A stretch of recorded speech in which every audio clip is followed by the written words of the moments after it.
Welcome to the Right Take Podcast, news, ideas, and conversations at the intersection of politics and culture, a project of the David Horowitz Freedom Center. I will be your host, Mark Tapson.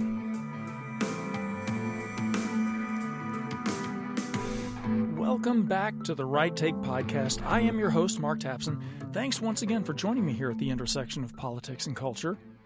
Christians in America today, and in the West more generally speaking, are facing increasing political and cultural persecution.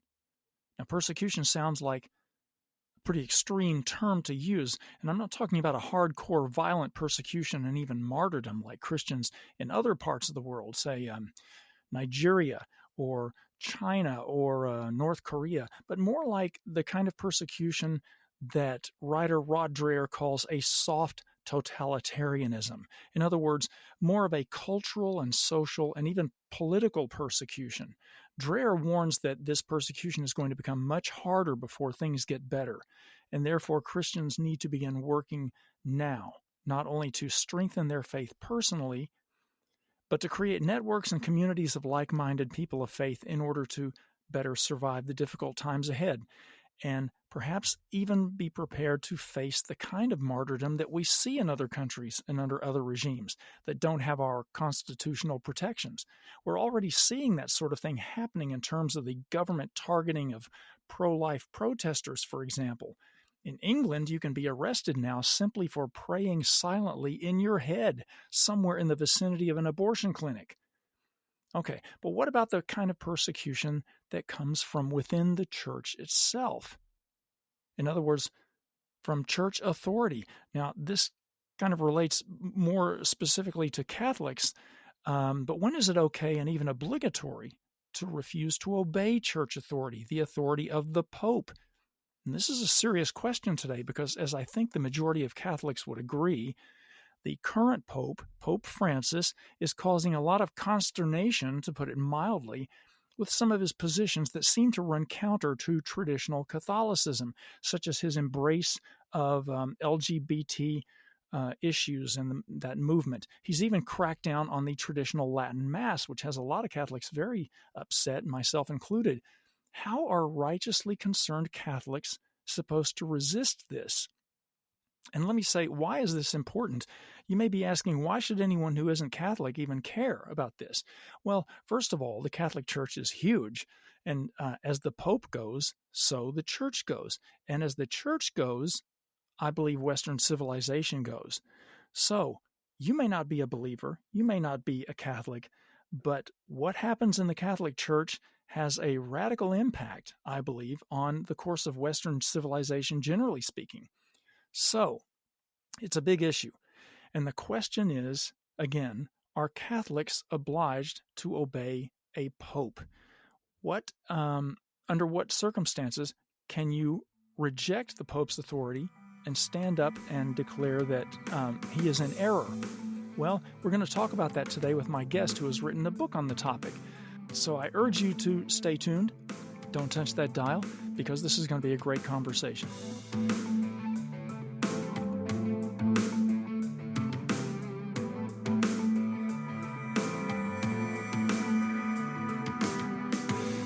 My guest today at the Right Take Podcast is Alec Torres, a former speechwriter for former President Trump and a ghostwriter for ambassadors, national media personalities, and business leaders. He's the co-founder of Allo-graph, a strategic writing, communications, and design firm, and the co-author with Joshua Charles of the brand new book from Sophia Press titled Persecuted From Within, How the Saints Endured Crises in the Church, which we're going to talk about today. Alec Torres, welcome to the Right Take Podcast. I really appreciate it. Thank you for having me on. Yeah, my pleasure. Alec, in America in the 21st century, I think it's easy for most people, to be unaware that Christians are the most persecuted religion worldwide. Now, this is not in any way to diminish the persecution of other faiths. I mean, we're having this conversation, for example, in the wake of the recent ghastly terror attack in Israel that's part of an ongoing religious war against Jews, who obviously have a long history of being targeted for persecution and eradication. But I think a lot of people don't realize that approximately 360 million Christians worldwide face high levels of persecution, including death and martyrdom. Now, in America, the word persecution might seem kind of strong or exaggerated because no one here is being crucified or executed for their faith like the saints of the past whom you profile in your new book. And I think it's difficult for a lot of Christians to accept that more severe levels of persecution might be coming and not feel an urgency about preparing themselves for that and their communities for that. But historically, as you note in your book, all the way back to the original apostles, persecution and martyrdom have just kind of come with the territory for Christians. Isn't that right? Yeah, it's if you read the Bible, Jesus he doesn't make actually a ton of promises to his disciples, but one of them he does make is that they will be persecuted. So we have to be prepared for it. He said it right from the beginning. It happened to him, so it's going to happen to his followers, undoubtedly. Well, before we get to some of the specific figures that you profile in your book, let me just ask about a statement that you make. You write, quote, that we are living through a crisis of the church perhaps unprecedented in history, unquote. Now, considering all the crises that the church has faced in the past, that's a pretty strong statement. What is that crisis all about today? Well, the crisis in the church today is, I was confirmed in that statement after doing this historical research. The church has faced many crises in the past. It tried to be expunged by the Roman Empire, by the French Revolution, by the communist revolutions. It had fought with emperors and kings. It had gotten into bloody wars with Islam and with Protestantism. I mean, there's been grave times of persecution in the church and grave crises within the church. The reason why I argue that this one is different than others is because of the nature of the crisis. The crisis almost seems to be an existential one internally. It's a crisis of understanding about what it means to be Catholic, what the Catholic Church is, what the Catholic Church does, and what the role of our leaders are. As we see in crises in the past, the church generally had a good understanding of who it was, and it was fending off threats that were trying to crush it from without. But today we really do have people fleeing from the pews, along with this strange idea that maybe everything that the church was built upon, our doctrine, our magisterium, could be changed. This is unlike anything we've ever really experienced before. And by magisterium, you mean what you mean is the official and authoritative teaching of the Roman Catholic Church. Is that right? Of course, yeah, and this is something obviously that cannot be changed. It's the crisis is one of perception, that somehow the faith and morals, the unchanging faith and morals of the church are now up for debate, or can, quote unquote, officially be changed in some way. It's a misconception, but it's one that's causing grave damage in the church today. And would you say that that crisis is related, at least in part, maybe in large part, does that include the current Pope Francis? Because some of his positions seem to have a lot of Catholics concerned in terms of his adherence to traditional Catholic thinking and theology. For example, he seems to be making efforts to suppress the traditional Latin Mass, for example. But would you say that Pope Francis is instrumental, maybe that's not the right word, but instrumental in this crisis? I would say that he is certainly a participant in it, and I want to be very guarded in my words here. It can be very easy, especially in the social media age. People want to take their pot shots very, very quickly. I have to take this from my co-author, but he said it before. How terrible would it be to go to your particular judgment and find out that you were heading down instead of up because of a tweet or an off comment you made on a podcast? So with the preface that the Pope is our Holy Father, I don't think that means that a father is above criticism. But it does mean that when he does have to be criticized or contradicted, it should be done with the utmost degree of charity and goodwill. So all that preface aside, I will not read into his heart, but at a bare minimum, we can look at the consequences of his actions.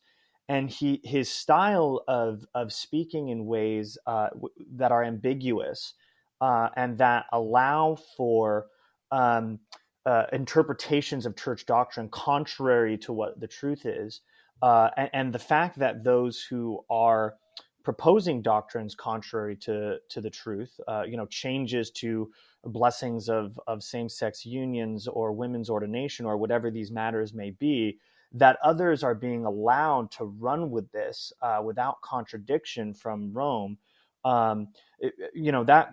That's a problem, because that is part of the job of all of our bishops, especially the Pope, is clarity in teaching. So when that's lacking, it at a bare minimum, it allows for grave problems to happen, even if it isn't proactively willed.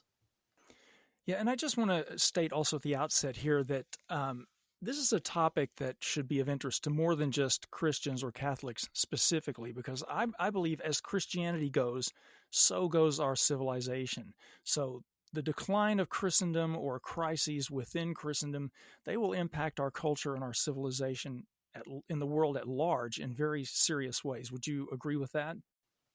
We've already seen it happening. I mean, America is on this road. Europe is further ahead of us for a lot of, historical and sociological reasons. But we can see what happens when the moral order disappears, and a moral order that can really only be upheld at the bare minimum in the West with the church, but ultimately with God.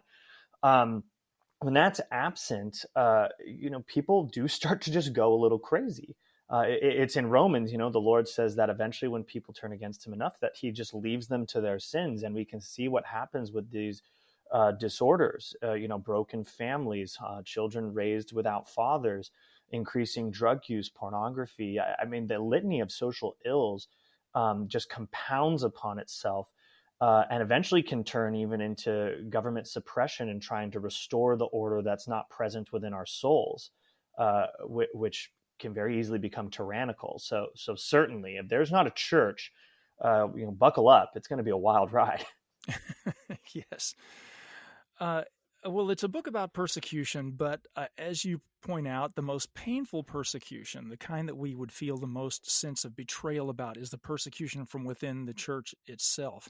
And I'm going to quote you here. You say, in a church beset with declining mass attendance, disturbingly low levels of belief in the real presence of Christ in the Eucharist, and widespread apathy among Catholics living in open rejection of the church's moral teaching, Rome nonetheless often treats those who are faithful to the full historic magisterium of the church with the greatest harshness. And then you've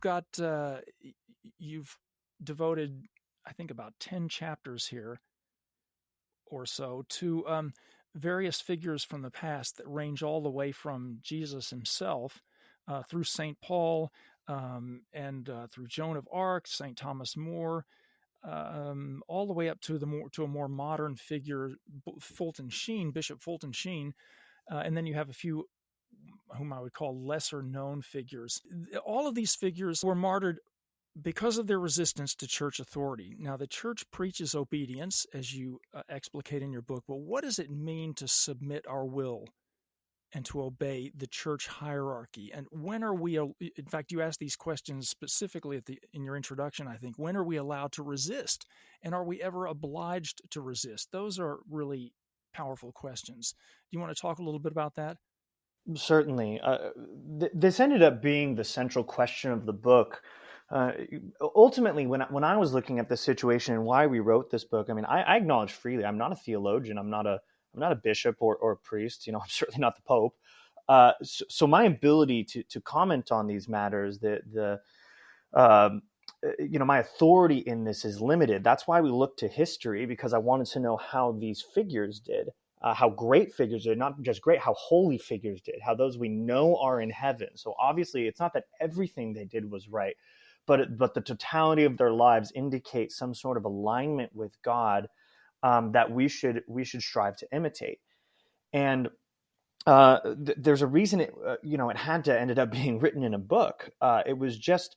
It got complicated very quickly. I won't lie about that. I think there are principles that can be drawn from it, but when you look at just the raw historical record, it can seem very confusing at first. Why does St. Paul in Galatians rebuke St. Peter to his face, as he says, where St. Alphonsus Liguori says the will of the Pope is the will of God? Why does Mary MacKillop to urge, she's a lesser known saint, one from Australia, the first saint from Australia, urge her fellow sisters to never speak an ill word against the bishops, where Saint Bruno actually directly contradicted his own bishop, the Pope, and in ways even corrected him on the public stage. These are tough questions to wrestle with. And I do urge people to go through and dive in the book with the historical record to wrestle with them. The one note I would start with here, since this is a long conversation, is that the primary posture that Catholics take is one of obedience. It is one to mortify the will and to follow our superiors, if only because of how dangerous the sin of pride is and how easy it is to slip in. And the context in which obedience to authority is not necessary, which I'm happy to explicate on, are rarer and really demand that mortification of the will first. It demands a lot of clarity to get to that point. You write that obedience to God's will is the preeminent virtue, but you also know that Thomas Aquinas points out that we have to distinguish between different types of obedience. Can you speak about that? Yeah, Thomas Aquinas, like always, he clears things up and he labels and orders things very, very well. So in his rendition of it, there is such a thing as disobedience, when you disobey authority that should be obeyed. Normal obedience, which is essentially where you obey, necessary obedience, as he calls it, when you obey when you need to, when you're obligated to. Perfect obedience, when you obey even when it's not necessary, but when it mortifies your will and draws you into even greater holiness. An example we give is a monk in a monastery who is ordered to do something that's not strictly necessary. He's ordered to do some disgusting chore or something like that, and he isn't obligated to do it, but he chooses to do so anyway, following his superior's will as a way to deny himself. So those are the basic forms. The one extra one that I think people forget about is false obedience. It is to obey an authority, even a proper authority, in a context in which it is not proper to obey. And St. Thomas, he breaks down qualifications for when this type of obedience, when false obedience is demonstrated. For our purposes, I think the clearest one to see for our purposes is when an authority demands something that is contrary to God. And the principle behind that is that we have to follow authority hierarchically. If your mayor says something and then the governor contradicts them, the governor wins out because the governor is a higher authority. Well, if a bishop orders something and the pope orders something above the bishop, we usually follow the pope. If God orders something above that, well, then God ultimately has to be followed first because God is the ultimate authority. And that's the key, as you note in the book, that's the key to understanding nearly every act of disobedience that you write about in these profiles in the book, that they are contradicting ecclesial authorities because they're convinced that the faith itself is at stake, and that they would be violating the will of God if they did not resist. Is that right? Essentially, yes. And how that manifests is very, very different. But I would add one extra piece to understand it. It's contradicting the faith or putting souls at risk in some way.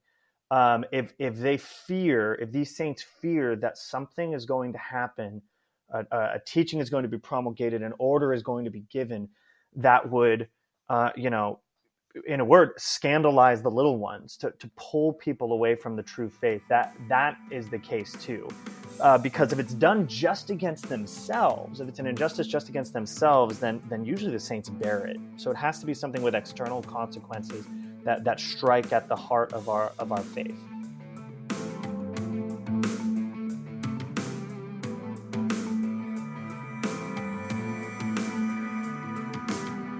All of the figures in your book suffered persecution and even martyrdom because they they clung to their faith first and their obedience to God first. You write in here that God allowed his saints to suffer persecution and even a degree of apparent separation from the church, but in every case, his saints were vindicated. The church that rejected her persecuted saints now honors them, which I think is a great point for you to make. Let's hone in on a couple of them, if we could. Let's talk about Joan of Arc, for example. I think everybody's heard of Joan of Arc, but probably few people know the interesting details. So can we talk about Joan of Arc's story and her obedience, or disobedience, I should say, and persecution?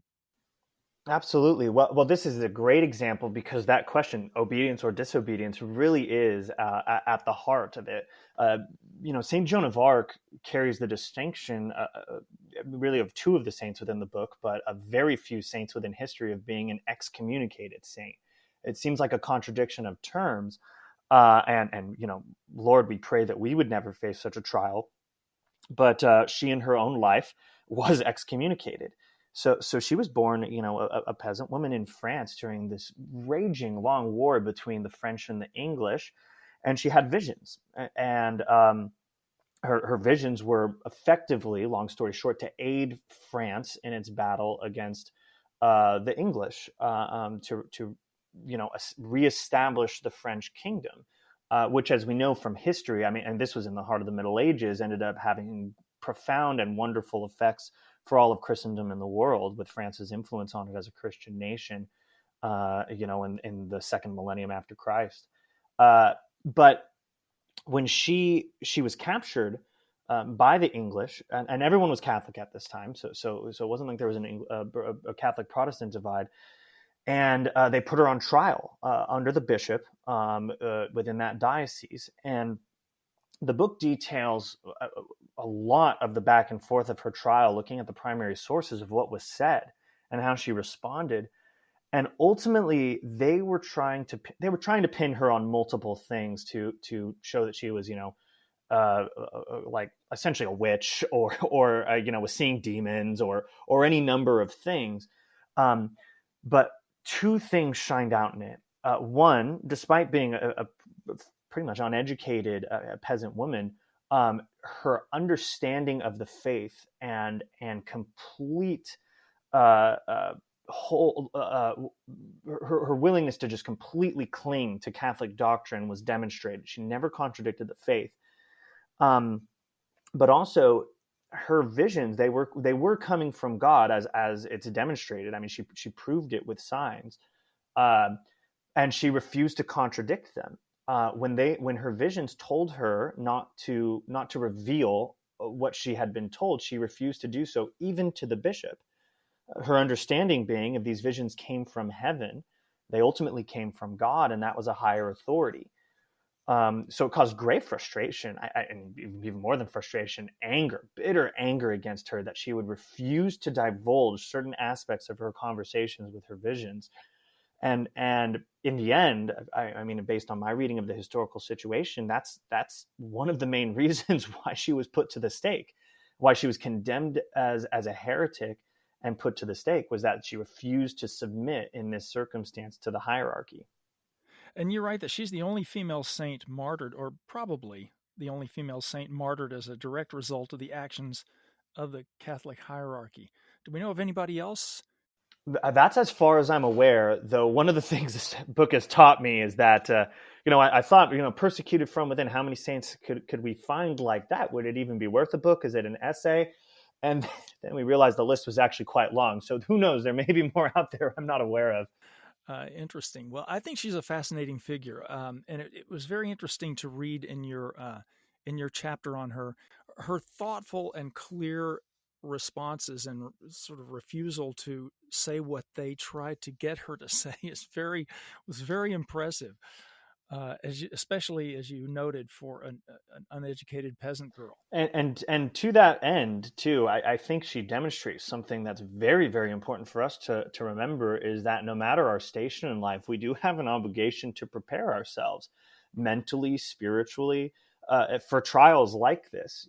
Yes, the Lord will give us words to say if we face such persecution, but we should put in some effort to understand, what is actual Catholic doctrine? Where are the lines? How does authority work?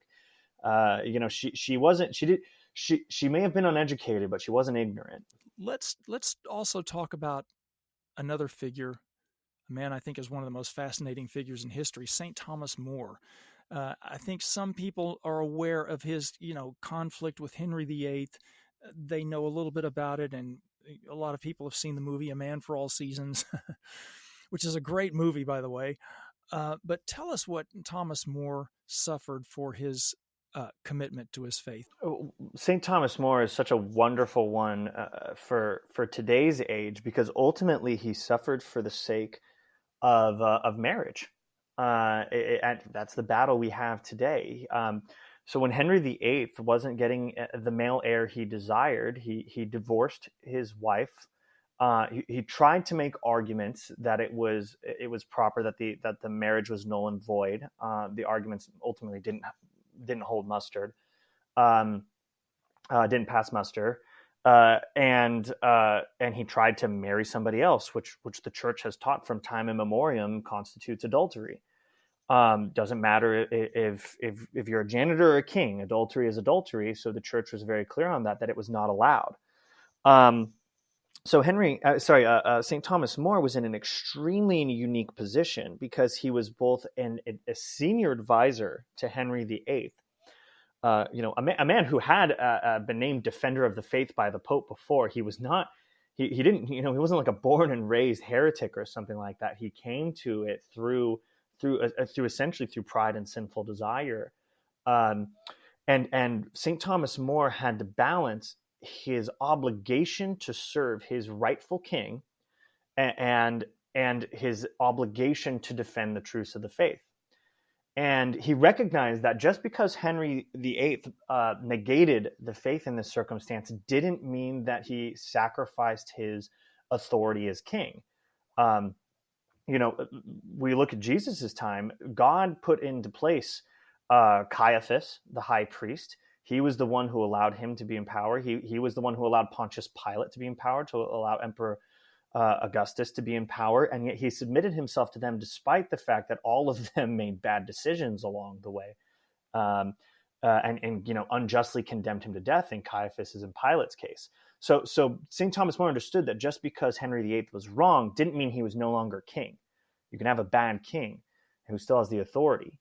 So he spent the last years of his life with great effort and I mean just intellectual exertion, attempting to balance this, essentially speaking with almost lawyerly silence, balance really is the way to say it, of acknowledging when the king had rights, but refusing to ever contradict the faith the whole time. He wanted to be the king's good servant and God's first, as the famous line goes in A Man for All Seasons. And ultimately, he couldn't end up playing both. He couldn't wear both hats at the same time, not because of him, but because Henry wouldn't allow him to. He forced the issue in the end and demanded effectively that if St. Thomas More wouldn't affirm the marriage, it wouldn't essentially reject the Catholic faith and the teachings of the Catholic faith, then that was it. And St. Thomas More said, okay, then off to the gallows shall I go. And there's a parallel figure in that chapter who faces the same persecution, Bishop John Fisher. But can you talk about his role in all this? Yes, absolutely, because they had a dual track, and it revealed a lot. Again, recognizing that circumstances can be different in different times, so we have to act with prudence in these things. Where St. Thomas More was attempting to, not ever contradict the faith while staying obedient to the king to the greatest degree possible.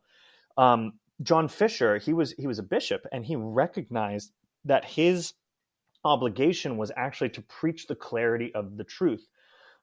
We all have that obligation in a certain way, but John Fisher's was particularized in being a bishop. His service was more directly to God than St. Thomas More's was hierarchically. So he was very, very vocal in condemning the king's actions and calling him to repentance. And he not only did this to the king, he did this in the face of effectively the entire English church turning on him. which meant that St. John Fisher was contradicting those within the church who were of higher authority than him. There's metropolitans above bishops, who kind of manage multiple bishoprics, and he contradicted his metropolitan. He wasn't from Canterbury or anything like that. He wasn't the most important bishop in the land, yet he knew that his obligation was to preach the truth. So Henry considered him a grave enemy and actually sentenced him to death just as well as St. Thomas More. And you write in the book that both men died completely abandoned by nearly everyone of their order, either temporal or spiritual. These traitors, baptized Catholics all, had bended to keep from being broken on earth, but More and Fisher preferred breaking on earth for the sake of standing upright in heaven. I think that's a great quote from your book. Also, and speaking of great quotes, you mentioned something that St. Thomas More wrote, which I was not aware of, but I think this is a great line that sums up a lot of what your book is about. And that quote is that good men should be ashamed to be more timid in good deeds than wicked men are in wicked deeds. What a genius he was. Yeah, and how contrary to the ways of the world too. What do we see nowadays? Have not people flaunting their wickedness while the good are hiding in the shadows? Oh, yes. Let's talk about a more modern figure, Bishop Fulton Sheen. I remember how popular he was on TV when I was a kid because I'm dating myself now, but I go back that far. I remember, and I wasn't even a Catholic then, but he was very popular on TV. Now, Sheen was not martyred, but he has an interesting story. Tell us about the persecution that he faced. Yeah, and I'm a bit younger, but Sheen is still very popular. On social media, you see his videos floating around the Catholic world quite a bit. So, he hasn't lost his luster in that regard.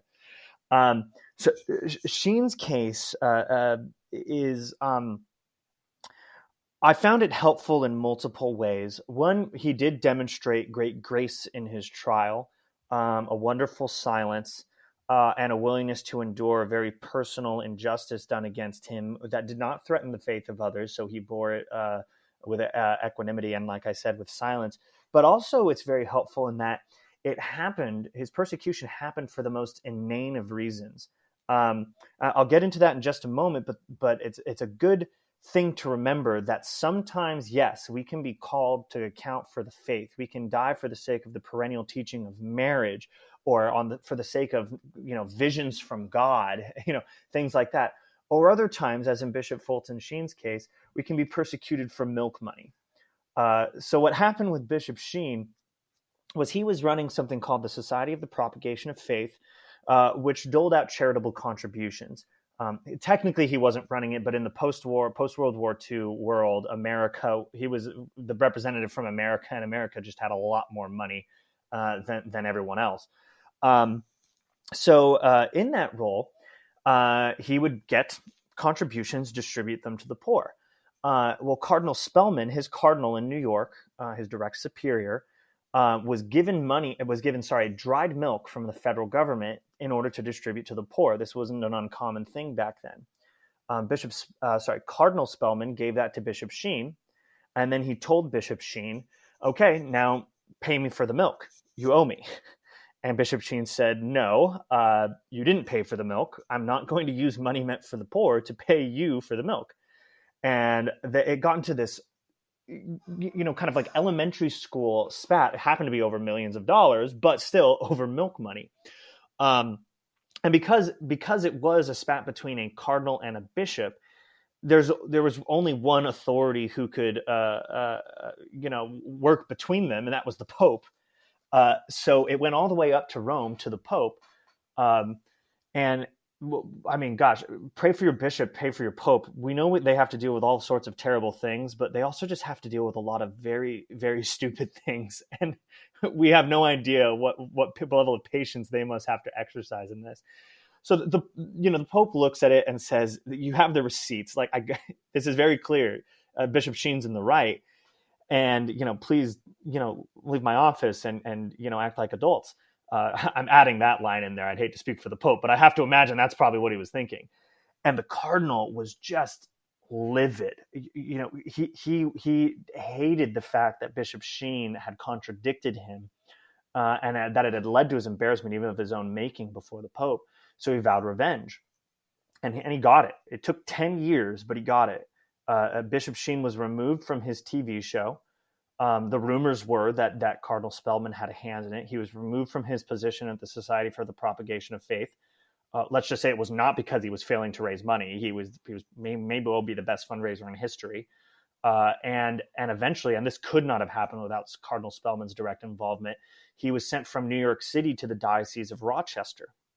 And there's nothing wrong with small dioceses. I live in a small diocese in Fort Worth, Texas now. But it was a place that was utterly unsuited for Bishop Sheen's talents. He went from being, an Emmy winner, cover of Time magazine, raising millions of dollars for the poor, converting high-profile people in New York and Washington and all this place, to running the Diocese of Rochester, where just a few data points here. At one point, a mob of his own people, of Catholics within the diocese, surrounded his car, protesting a decision he made. And on another occasion, something like half of the priests in his diocese actually wrote an open letter against him. He was a bishop, mind you, there for less than 3 years. So things descended very quickly. But he suffered all of that for something ultimately that seems trivial.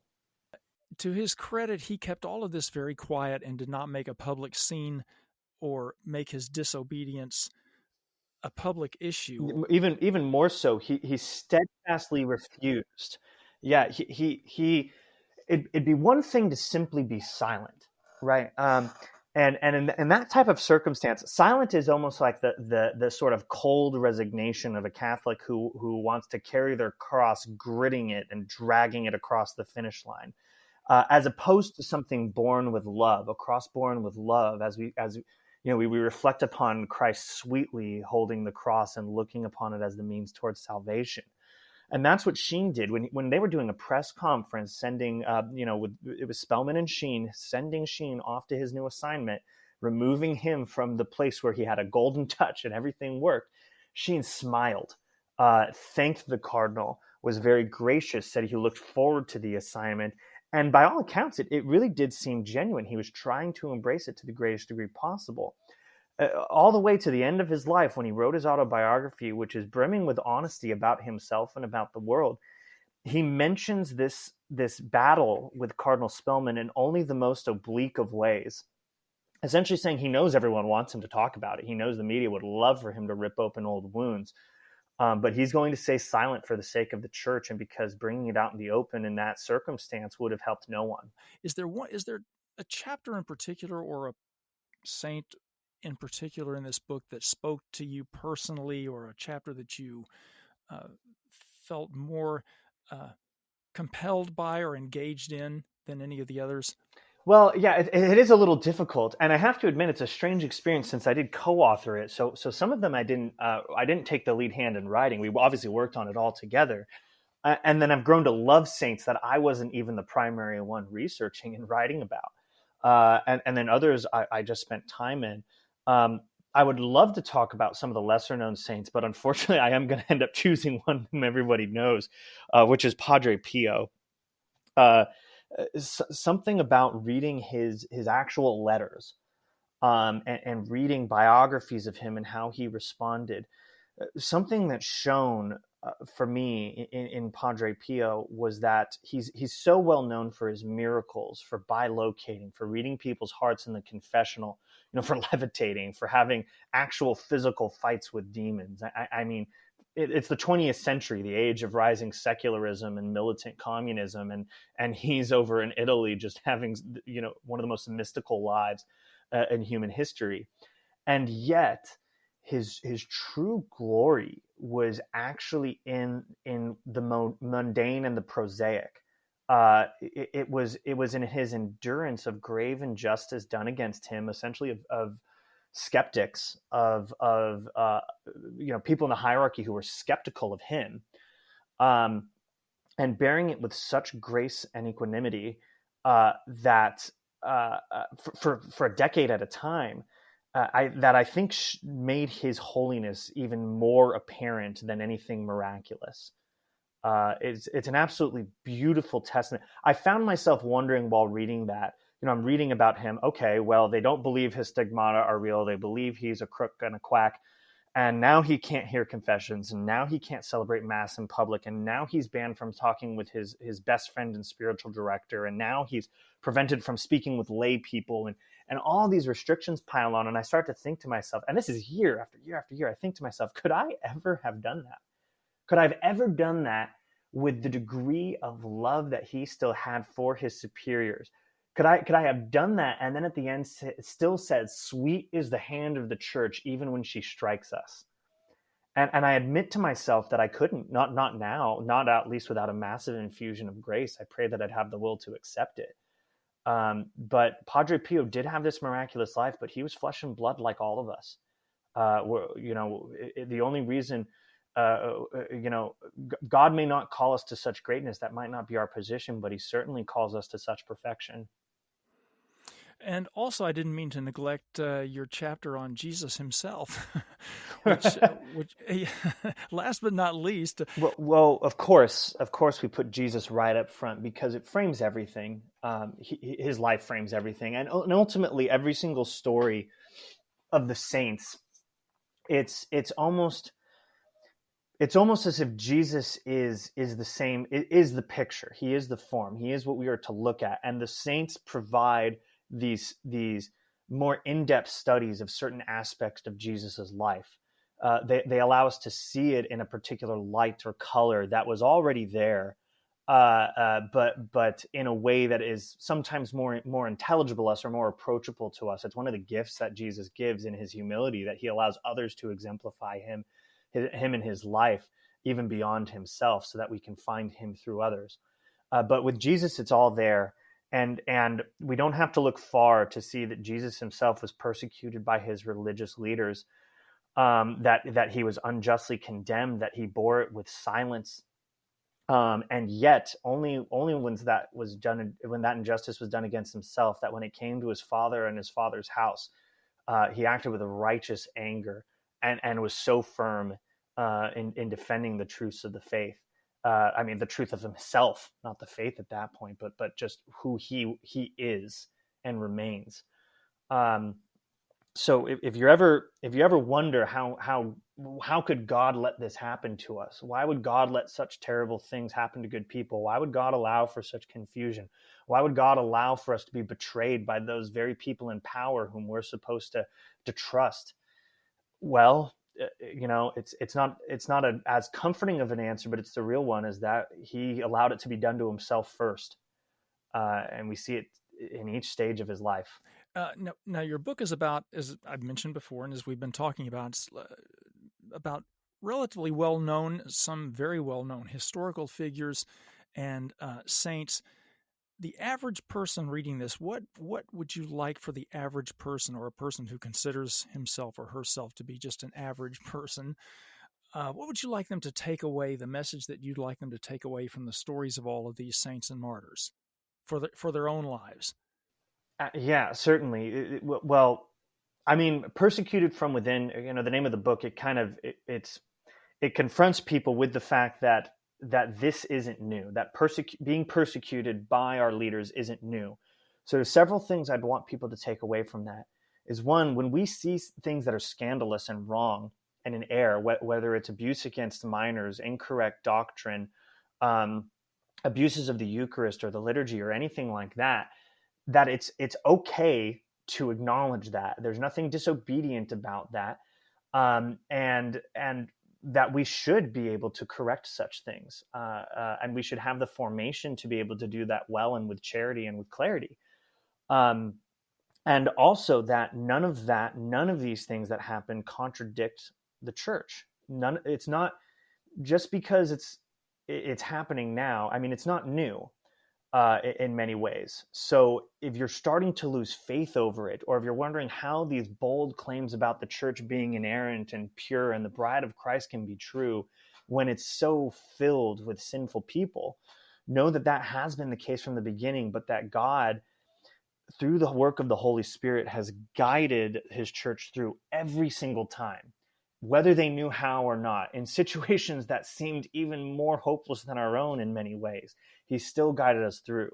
So we have to have faith, which means finally that the way we get through is to act as these saints did, is through our own perfection, through God's grace to achieve our own perfection, to become the saints of our time, as you said in the beginning of this. And every one of us has the power to do that, not of our own power, but from God, through our baptism and through the graces of the sacraments, through prayer, through study of the scriptures, through the rosary, through corresponding with God's grace. We can become the saints of our own time too, and be the very ones that future generations would write about in their books like this, to show their own times to not lose faith, because we found a way through too. Listeners, again, the book we've been talking about today is Persecuted From Within, How the Saints Endured Crises in the Church by Alec Torres and Joshua Charles. And I really urge you to get it because, as I mentioned before, whether you're a believer or not, as Christianity goes, so goes our civilization. So it's an issue and a topic of concern to everybody. Alec, I hope you'll write more on this or related themes. Are you working on something new, or you and your co-author Joshua Charles? We are. Now I'm a ghost. We're both ghostwriters by training. So it's a little unique for us to come out with something public. I think it shows how strongly we feel about it. I do urge people to go and look for Joshua Charles online. He regularly writes on theology, and he explicates the church fathers. That was his journey to conversion. And there's so much clarity and wisdom to be found there. So that's a big project he's been working on. And if you find his work online, particularly on Twitter, that'll help you there. My work, unfortunately, all I can say is that more will be coming, but you may not know it was me. So if the Lord calls me to be public again, if he deems me to come out of my hermit's cave and do such things, I will. Otherwise, I'll enjoy working in the shadows and doing what I can from behind the scenes. Great. Well, keep up the good work. Alec Torres, thanks for coming on The Right Take, and thanks for the book. Thank you so much. I appreciate your having me on. Listeners, thank you again for joining me here at the intersection of politics and culture. Don't forget to subscribe to The Right Take so you can keep up with all the important conversations we're having here. And if you like what you hear, please leave that positive review. Thanks, and be seeing you. The Right Take with Mark Tapson is a project of the David Horowitz Freedom Center and Front Page Magazine. Unauthorized reproduction of this podcast without express written consent is prohibited.